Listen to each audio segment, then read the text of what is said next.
Welcome to the NFL Coast to Coast podcast brought to you by lineups.com in partnership with DraftKings Pick6. Nate and Josh back here for week 11. Going to be taking a look at 6 picks here using DraftKings Pick6. We're going to show you some of that stuff. Got a great new deal for new DK customers as well. So we'll be showing you that here in just a minute as we run through these picks that we've got for you. 6 of them going to be going more or less on these player props that we have for Sundays, and Mondays available as well. But let's go ahead and jump into your first look here, Nate, as we're talking about Mr. Jared Goff. Yeah, and going to be fading outdoor Goff here, less than 241 pass yards.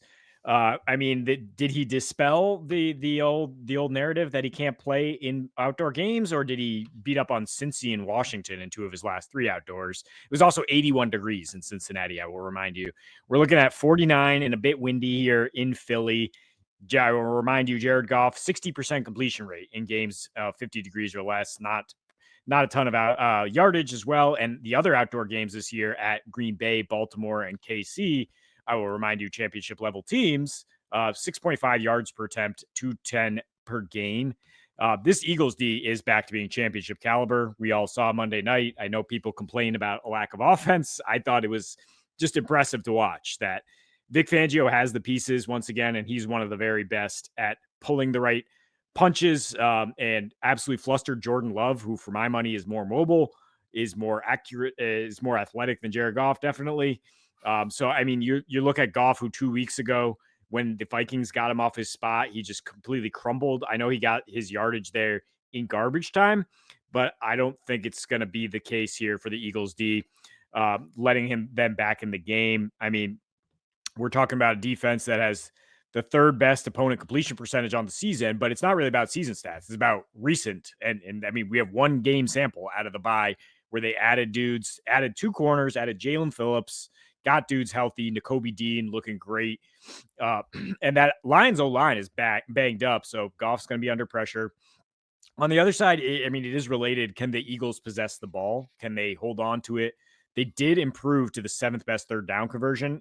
I know they only got 10 points in that last game, but 47% on 3rd downs, able to possess it, keep it away from Jordan Love, who therefore didn't have as many opportunities to get the yardage. And I think that's the difference when you think about Goff coming back in garbage time at home 2 weeks ago. I mean, not garbage time, but trail. I just don't think that he's going to have many opportunities. I think the Eagles are going to just sit on the ball basically and keep away. Yeah, it makes sense. If they're able to do that, then this is a perfect script for it. Everything's kind of low for Goff, who fluctuates definitely sometimes based on whether he's playing in or outside, for sure. And the numbers reflect the trends that he's shown consistently now. So it makes sense. And this is just a tough place to do that for him in that Eagle Stadium. So I'm with this one and going more. Obviously, you're not going to see me take less than on this, man. This dude is a freaking workhorse. He's insane. He is who we thought he was. So Bijan Robinson here. Let's go more on both the rush and receive. And this is a little bit lower, so you can get the 0.7x multiplier. So not like the full 1x back on this one when you add Bijan to your plays here. But it's pretty simple. Like Bijan has just been doing bell cow things and doing them for a while now. And I think this is another good matchup to take it. And I like adding the receiving as well.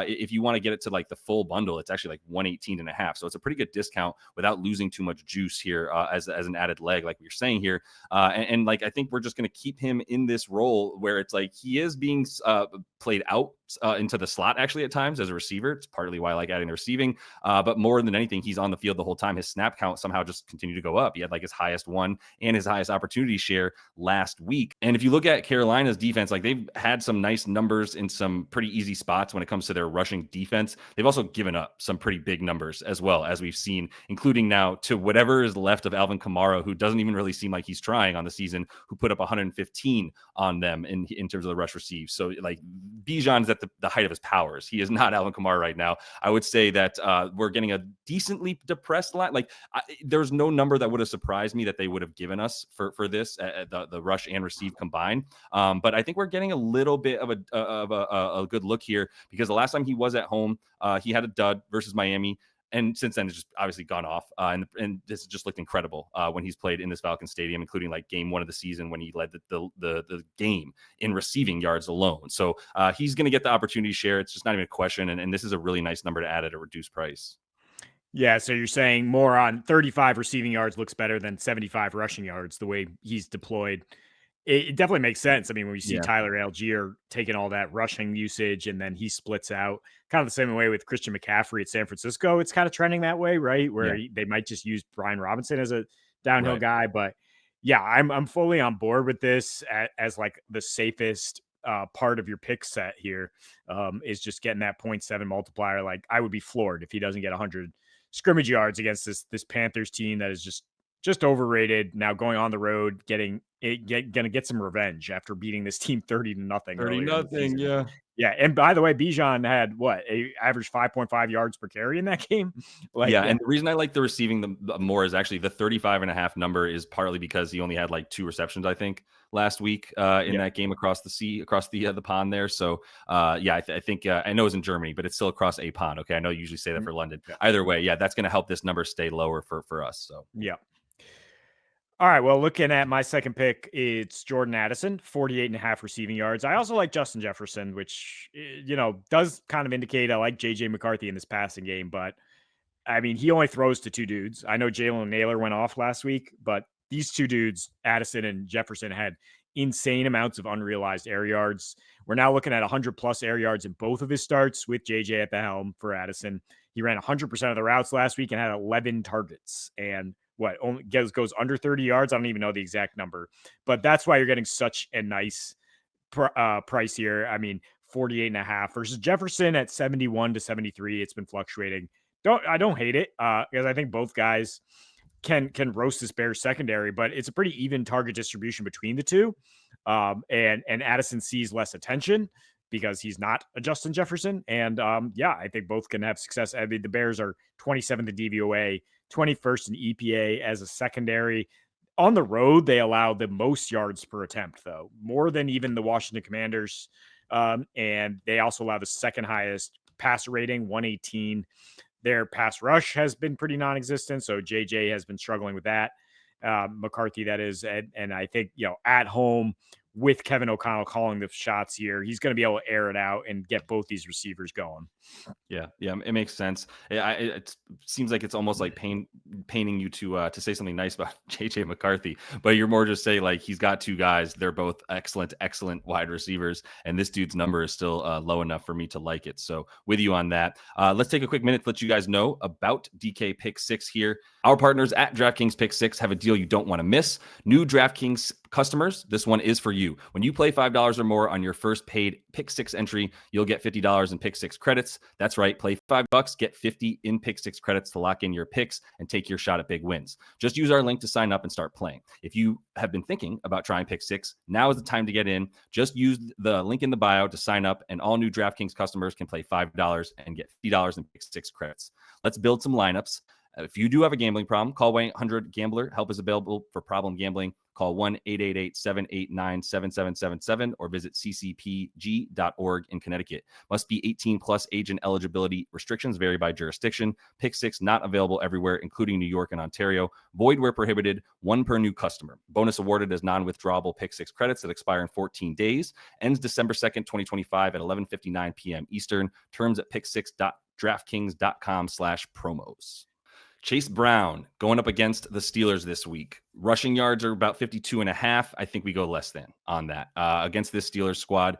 Coming off of a really nice game against the Steelers in Week 8, when the Bengals sort of won that one that the Sharps were on. Everybody was sort of undervaluing Joey Flacco in that one, and the Bengals took care of business. And Chase Brown surprised as well in that one. Then things have not been quite as good. Most recently got bottled up there by Chicago. 11 attempts there on 37 yards, was the receiving back in that one. And that's how he did his damage.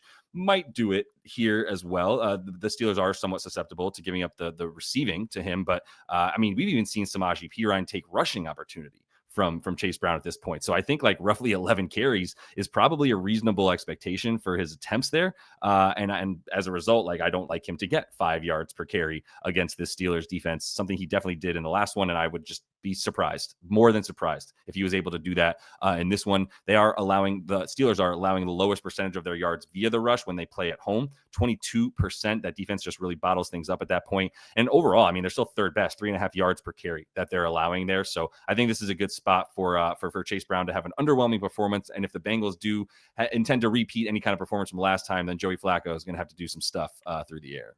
Yeah, I mean, it's pretty embarrassing for the Steelers there on a short week to get trucked on the ground the way they did. Like that, that's Yeah. not something that has happened to them much. With Cam Hayward still the number one graded D tackle per PFF, which is just amazing. I think he's 37 years old and he is the best D tackle in the game. So They're cool. just they shut down Quinshawn Judkins. They held Jonathan Taylor. They shut down Jonathan Taylor. Like shut him down. The guy who's having an all-time season. So you're telling me Chase Brown is going to do more than Jonathan Taylor in this spot? I do not buy it. I don't really Yeah. buy the Seahawks winning this game in at the Rams. I think the Rams are better. This is the game of the week. It's going to have all of our attention.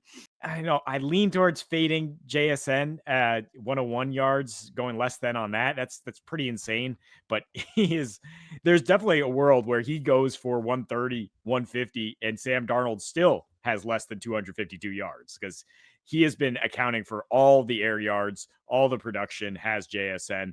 And I just think the Rams, like the teams can't just keep letting this happen. Like they gotta do something about JSN. I mean, he has been bottled up completely in 3 of his last 4 against Sean McVay's club. Has JSN. You see there the big number leading the slate. And the one where you get an extra yard here if you go now. But I mean, JSN did go off in the one of the 4 that wasn't he wasn't bottled up. That what happened to be in Seattle. We're now at the Rams for whatever it's worth. I mean, they don't really have a home field advantage, is what I mean.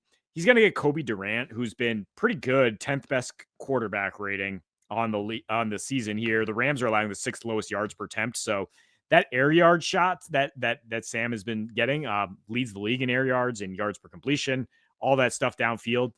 I don't know if it's going to be there, and I really don't think it's going to be there because of the pressure up the middle. Now, the Seahawks just lost their center for the season, Jalen Sundell, and the Rams are just so good generating pressure up the middle, and they flustered him so bad the last times they met him. I mean, the regular season, he only took 3 sacks. He wound up with 245 yards on 3.8 yards per play for the entire Seahawks Vikings offense. This was last year when he was with the Vikings. But he got to 245 on 40 attempts in a trail script. And I don't know if the Seahawks are going to be trailing the whole time here, but I mean, that's still, it takes a lot to get above 250 against this Rams team. And then they met in the wild card round and he took 9 sacks and they scored 9 points, did the Vikings. That was when Darnold was turning into a pumpkin. I know he's been fantastic so far this season. I think he is much improved, but I don't think he's faced a team structure that's this well coached. Chris Shula, DC for the Rams, is just in his bag right now.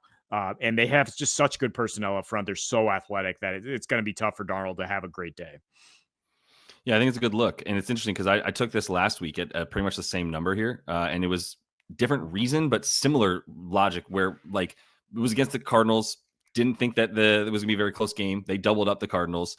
But a really nice correlation pick, which prevailed last week, is more than for JSN's receiving yards in the same set where you go less than for Sam Darnold's passing yard, right? And the reason I like that so much is because of everything we're saying. They're the highest explosive play rate in the league, like the most 20 yard plays plus in the league, all of it. Like that's what they do. It's either it's boom or bust because it's JSN or bust. Really, there's no in between game in the pass game here. And last week it was like they're going to run the ball 80 times as soon as they get the lead. This week, it's like, I said last year, I meant last week. This week, it's like, well, I'm not expecting them to have a lead, but they're going up against the 3rd best pass defense in the league, in the Rams, according to EPA. Also happens to be the 3rd best rush team in the league. But I think we've established, like the Seahawks have established what they're trying to do: neutral script, sometimes trailing script, and always leading script, run game. We want to run. We're going to keep doing that. And we're going to keep giving Sharbs and Kenny Walker their like 14, 15 touches each. Now Haloni is in on it. The run game is going to be what they try to do as long as they go down by like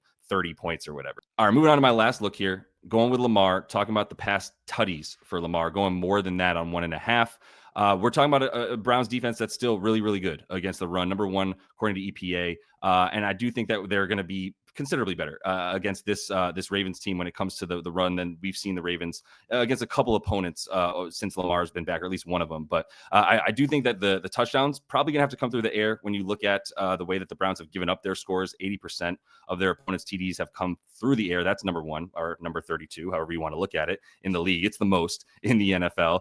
They are also one of just 4 teams to allow no rushing touchdowns to a QB, really being able to set the edge, show up front as well. And look, man, like if ever we're going to see the downfall of Derrick Henry, if ever he's going to hit the wall there for RBs, it does seem like this is the year that the sharp decline comes. And I don't know that I'd be keeping him on too many dynasty leagues if that was a plan that you had. But since he came back from the pocket, from the injury, Lamar has been in the pocket consistently. And we've seen some insane red zone usage from the tight end there from Mark Andrews, who's been definitely used inside the 20 a lot more. And you see likely getting a bit more of the stuff in between the 20s there. And I do just think like Lamar's history against this division opponent, talking about multiple TDs in 3 straight versus the Browns, 8 touchdowns in that time frame. So almost 3 per game against them. 1.5 is a nice little add to your pick set here. Yeah, I like it. I like it a lot. I mean, the Browns, one of the biggest threats when you take Lamar passing is he going to run it himself, right? So the fact that they haven't given up any rushing scores to a QB, and that they've done really well against Lamar as a runner, as have most of the division opponents in recent years, just because they see him so much, they know how to plan against that. They're going to make him pass it. Mark Andrews has been fantastic in the red zone. They got Likely, they got Bateman, they got Zay Flowers, who's a separation maven. So it should be pretty easy for him to find some guys down there in the red zone. And yeah, I mean, the Ravens are an explosive offense, so they could even score from outside the red zone. Yeah, that definitely feels like it could happen as well. But that is all the time we have for you in this one. Definitely want to make sure to subscribe to that channel. We're coming back each and every week in partnership with DraftKings Pick6 for these looks for you guys. So until we see you next, best of luck. Gambling problem? Call 1-800-GAMBLER. Help is available for problem gambling. Call 888-789-7777 or visit ccpg.org in Connecticut. Must be 18 plus. Age and eligibility restrictions vary by jurisdiction. Pick 6 not available everywhere, including New York and Ontario. Void where prohibited. 1 per new customer. Bonus awarded as non-withdrawable Pick 6 credits that expire in 14 days. Ends December 2nd, 2025 at 11:59 p.m. Eastern Time. Terms at pick6.draftkings.com/promos.